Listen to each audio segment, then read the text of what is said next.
Voici le sommaire de l'instant média. Des gilets jaunes qui sont introduits chez BFM TV, un record d'audience historique pour le match PSG-OM, et Squeezie qui débarque sur Énergie dès le 28 septembre, ainsi que les coups de cœur en fin d'émission.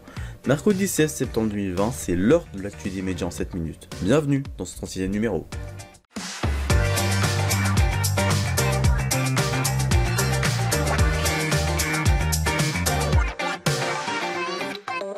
Bonjour à toutes et à tous, bienvenue dans l'Instant Média, ravi de vous retrouver sur Info TV dans votre retour du format long de l'Instant Média.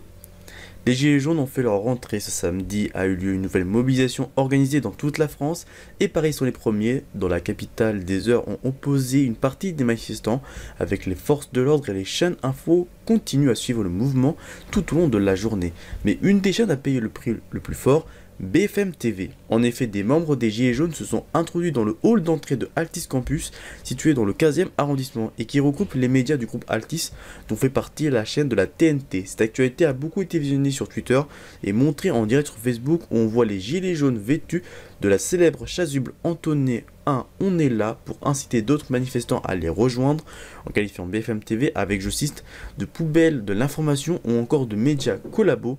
Christophe Barbier, l'éditorialiste de la chaîne, est nez à nez avec eux. Il a été chaleureusement accueilli par Jaune qui a crié à ses collègues « Cricri est là ». Les forces de l'ordre ont fini par intervenir pour évacuer le groupe de Gilets jaunes. Du côté de la direction de BFM TV, le directeur général d'Altis, Arthur Dreyfus, condamne cet incident qui n'a duré qu'une dizaine de minutes. Il a annoncé le renforcement des mesures de sécurité. C'est un record d'audience historique qui a eu lieu dans un match rocambolesque. Dimanche soir, le match a opposé le Paris Saint-Germain à l'Olympique de Marseille.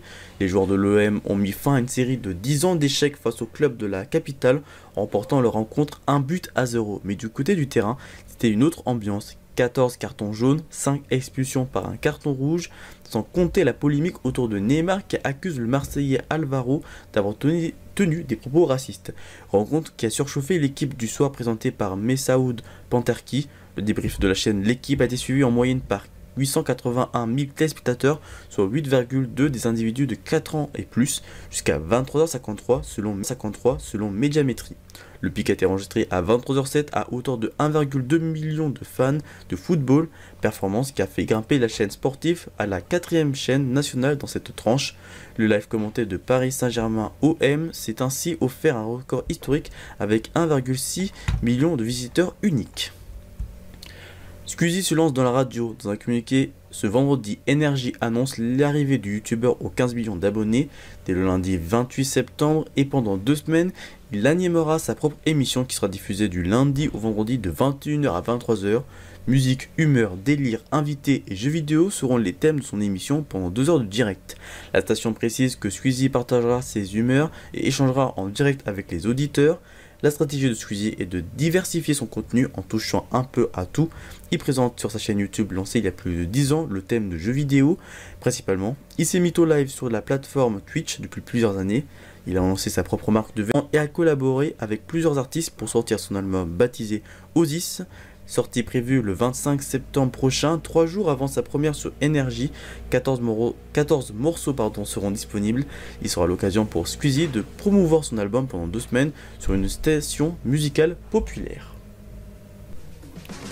Voici les coups de cœur de genre aventure, fantastique et action. Umbrella Academy vous transporte en 1989 où 43 bébés sont inexplicablement nés de femmes qui n'étaient pas enceintes et qui rien ne relie. Un industriel militaire, Sir Reginald Hargreaves, décide d'adopter 7 enfants et crée The Umbrella Academy pour les préparer à sauver le monde, mais tout ne se déroule pas comme prévu.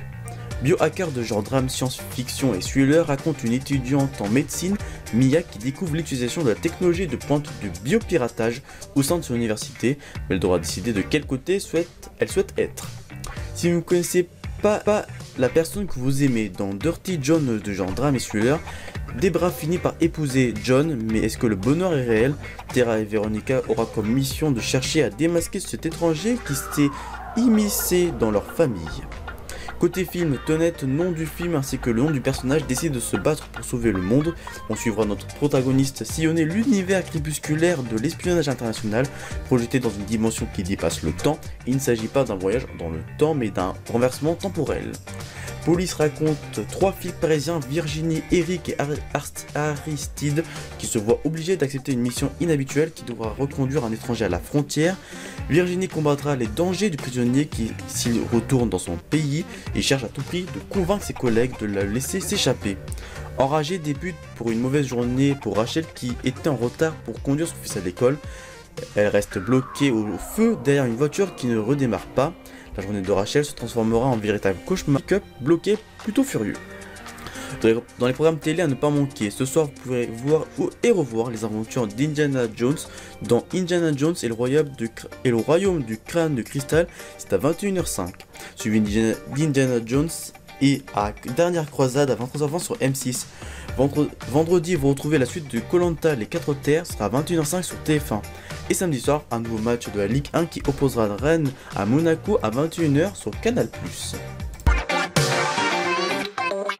Fin de l'instant média, merci de l'avoir suivi. L'info continue sur le compte Twitter Groupe Info TV et vous pouvez retrouver toutes les coulisses sur le compte Instagram.